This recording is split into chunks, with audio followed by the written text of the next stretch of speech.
May I have a motion to approve the minutes of the regular meeting December 16th, 2024, and the closed session meeting December 16th, 2024? So moved. Second.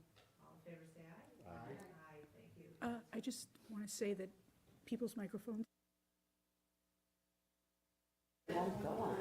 Thank you. Yeah, because we're going to go into Because closed. we're going to close. So turn yours off, please.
We already have a name, I mean. Oh my gosh, that's so nice. Wonderful, These kids. beautiful. So by the way, I left for you the CMAP annual report. As you may know, I'm on the board, I represent Lake County, and I just thought it was important for you to know what CMAP provides in terms of services related to transit and community development and climate, because those questions come up a lot, and this is a more regional approach. So I just thought it might be of interest, so that's why I brought the annual report. Thank you. This one? Yeah, that's for you. Yes. Thanks. I've spoken more than once at Go Green, Illinois. Can I ask for the air? I think like. Sam, I asked for the Arabic. And it's GD. So I'll be GD.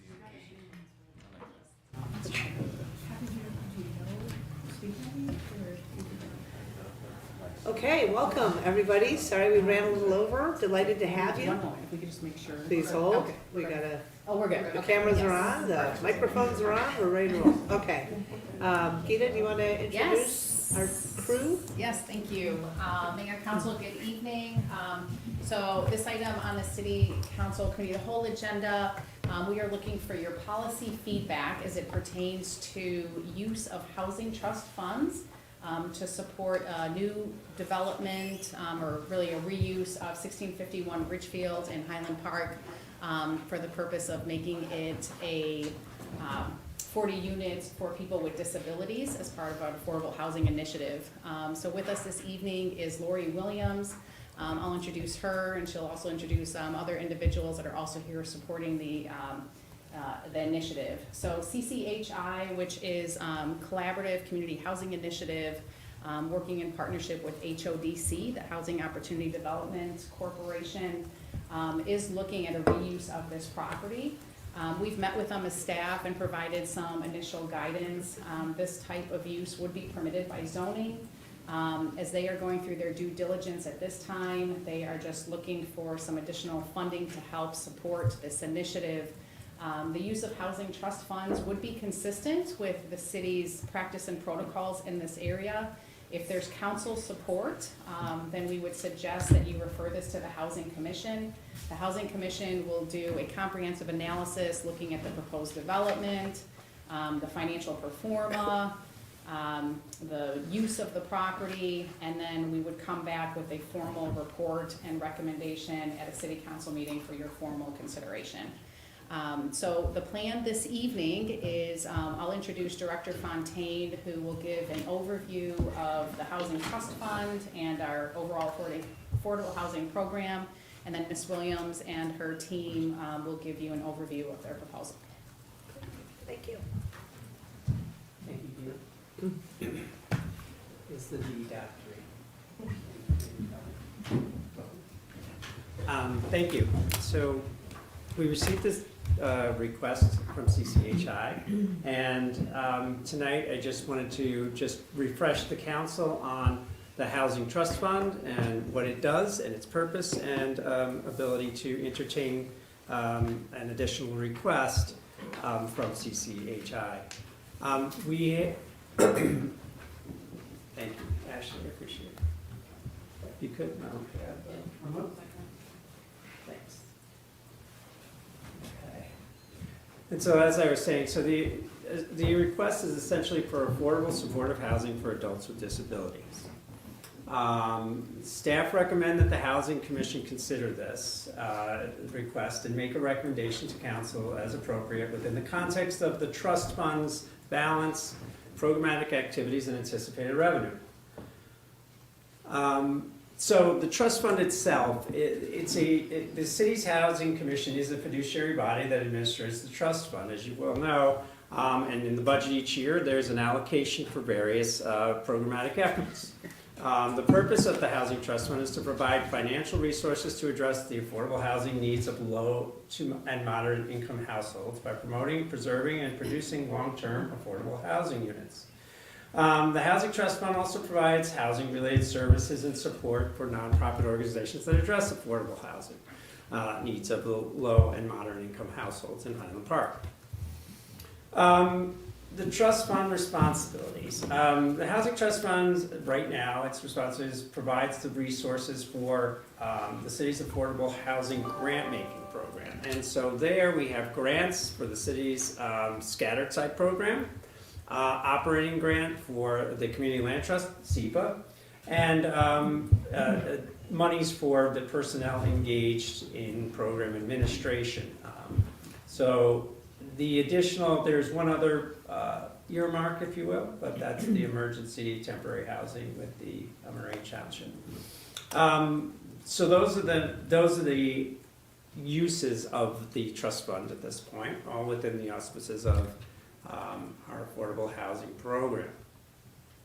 So trust fund balance, as of November 2024, the trust fund had about 1.985 by our estimate of the 2024 year-end estimate. We look to next year at about 1.7 million. So the housing trust funds, we have annual obligations and expenditures toward the scattered site program, the operating grant, and personnel expenses, as I mentioned. So the trust fund has a sufficient balance to at least begin to explore this. But we will be doing with the Housing Commission, we'll be looking at what we anticipate as revenue going forward, our current obligations with regard to our contractual services, and as well as a new policy initiative regarding expiring use of affordable rental units in the community. As some on the council may recall, the law was changed in 2019. And initially, back in 2003 through 2019, the law only required the rental units to be affordable for 25 years. In 2019, the council changed that to be permanently affordable for all newly created rental units that were affordable. And so we do have expiring use affordability restrictions on about 37 units. And so staff's developing a proposal that will be coming back to council for on that element of our program. But having said that, we think that there's resources to consider an additional request. So just an overview real quick of the scattered site program, which has used the lion's share of the funds in the trust fund over the years. Since 2003, the scattered site program has made permanently affordable 67 privately owned homes throughout our community. This through SEPA, the city's land trust, they use the grants to leverage additional resources from public and private sector, including Lake County, state of Illinois, and federal government to purchase, repair, develop units that will remain affordable in perpetuity. In 2025, our 2025 budget includes $293,550 to acquire and make affordable up to 3 scattered site homes. The city's land trust, SEPA, also receives, receives about $98,000 in grant money through the Housing Trust Fund for each scattered site home secured. So you can see there's a significant leverage that we achieve through our partnership with SEPA. To achieve the purchase of homes and making them permanently affordable. So next steps with regard to the CCHI proposal, as we suggested, the Housing Commission should consider the funding request, develop grant agreement terms, and a recommendation for council of an amendment to the 2025 budget for the Housing Trust Fund, because at this time this hasn't been anticipated. In terms of zoning code, there'll be a need for an amendment to the plan development approval for 1651 Ridgefield. Special use.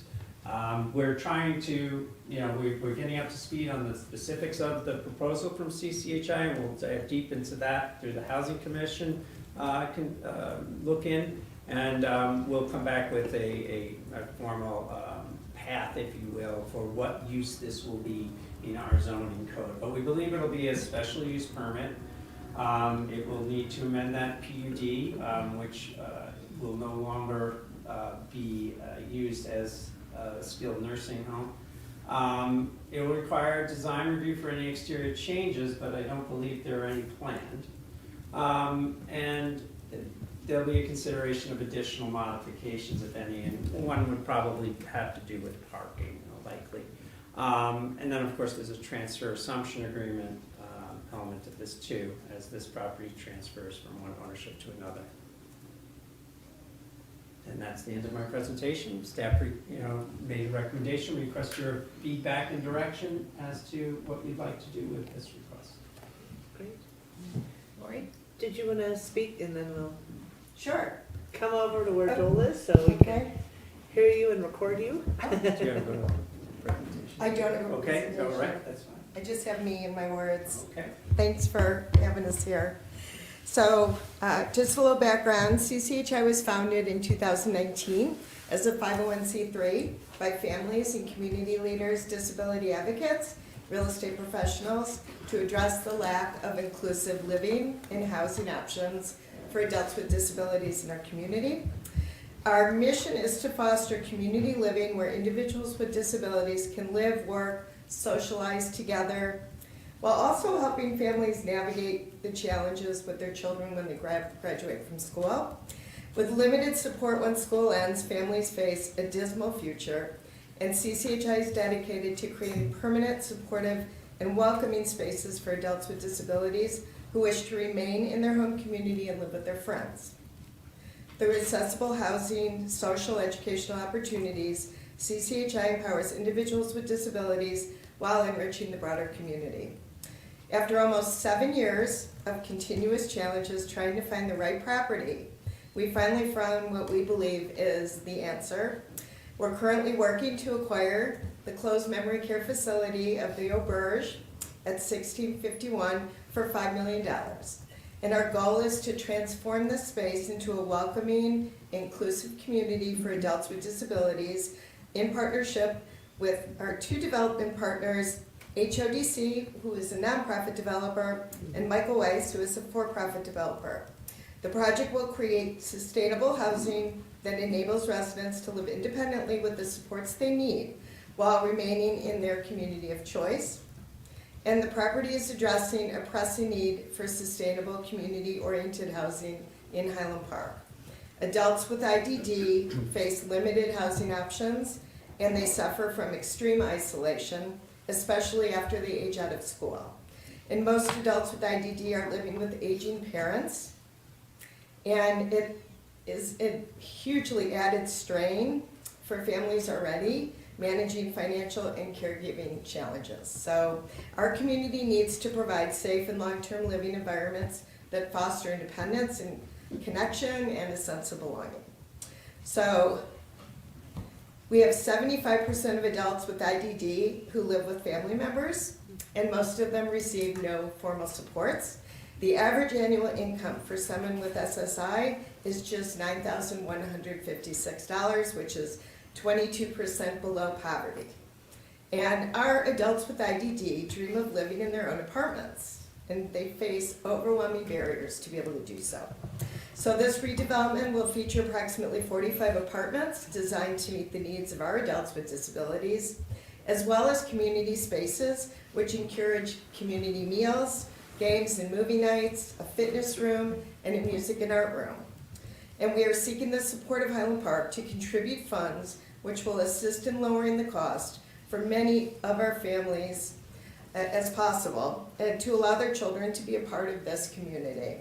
And our project will fill a crucial gap in housing and services for adults with disabilities, providing a much-needed solution for families and individuals who deserve the opportunity to live independently and thrive in their home community.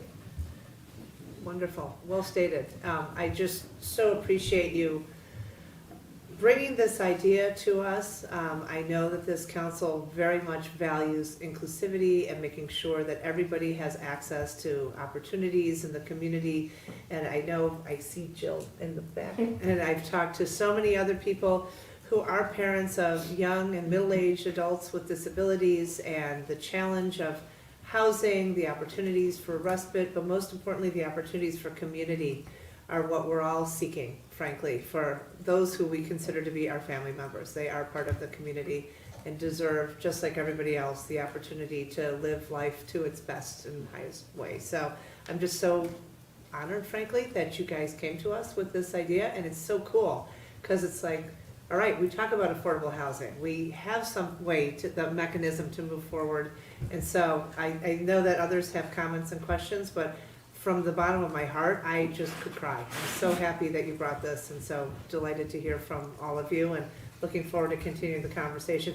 Not that I'm telling anybody else in here what to say, but I am just so excited to hear from all of you.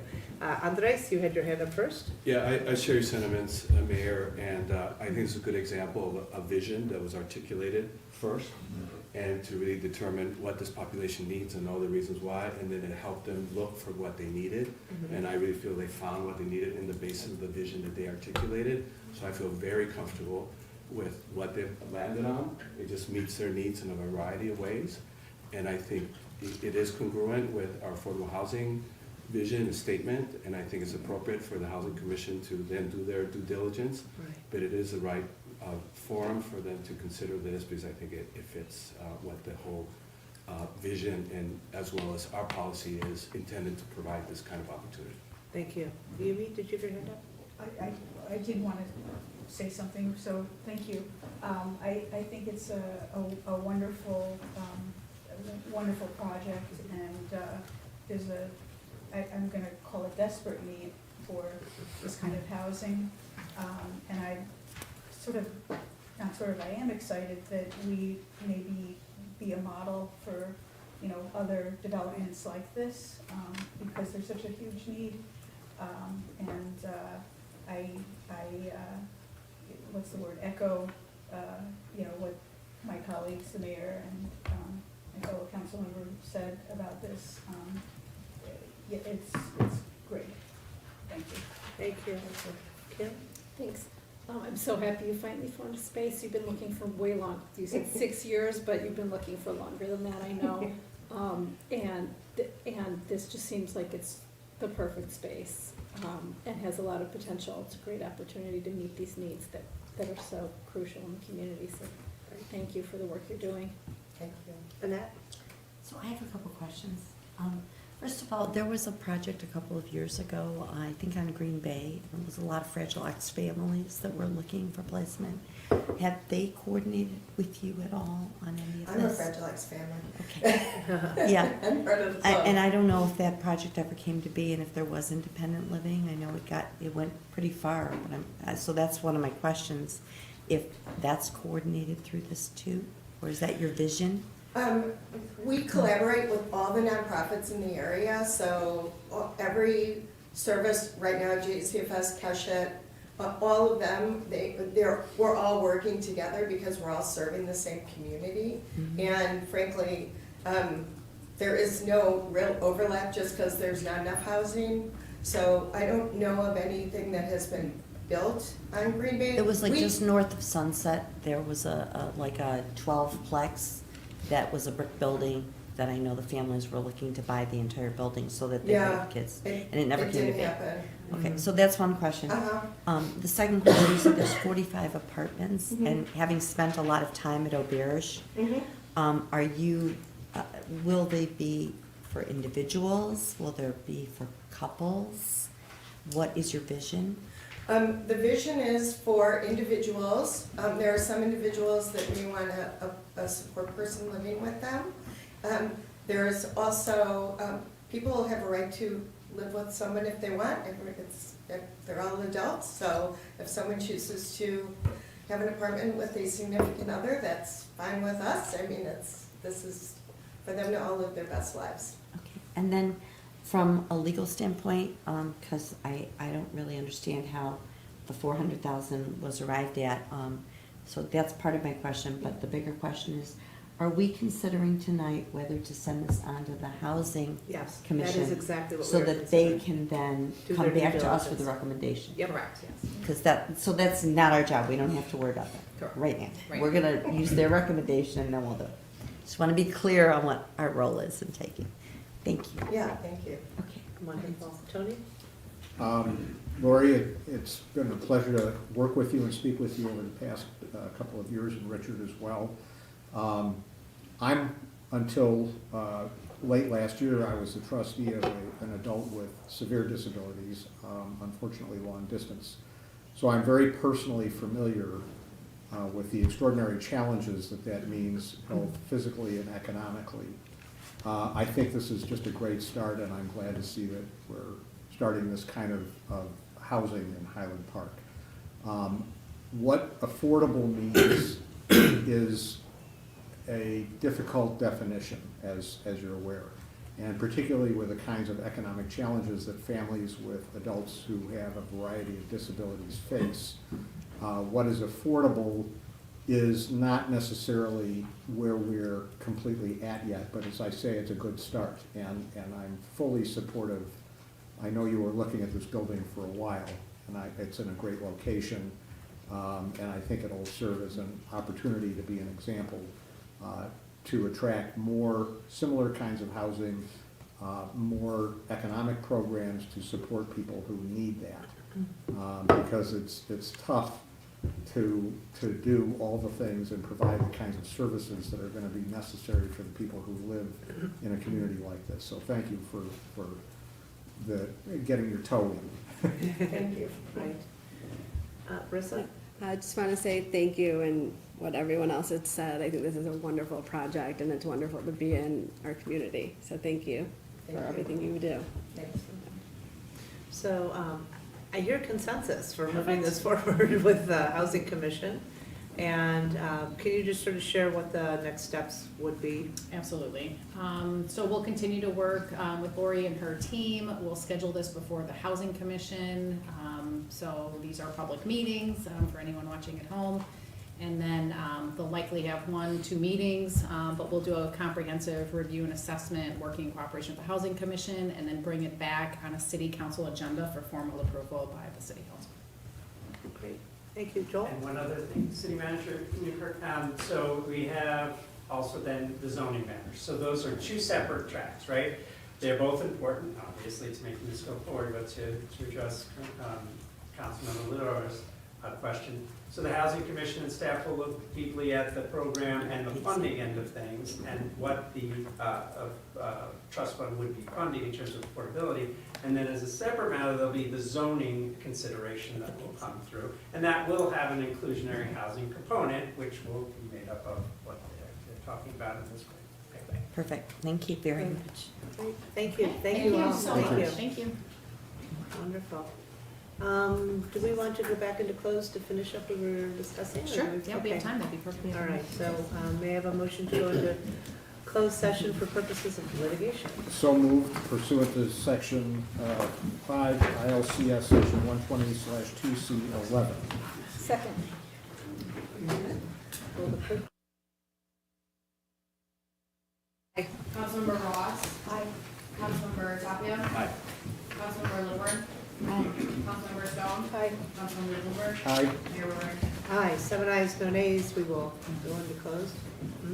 But just before anyone starts anything, Yeah, we'll wait. yeah.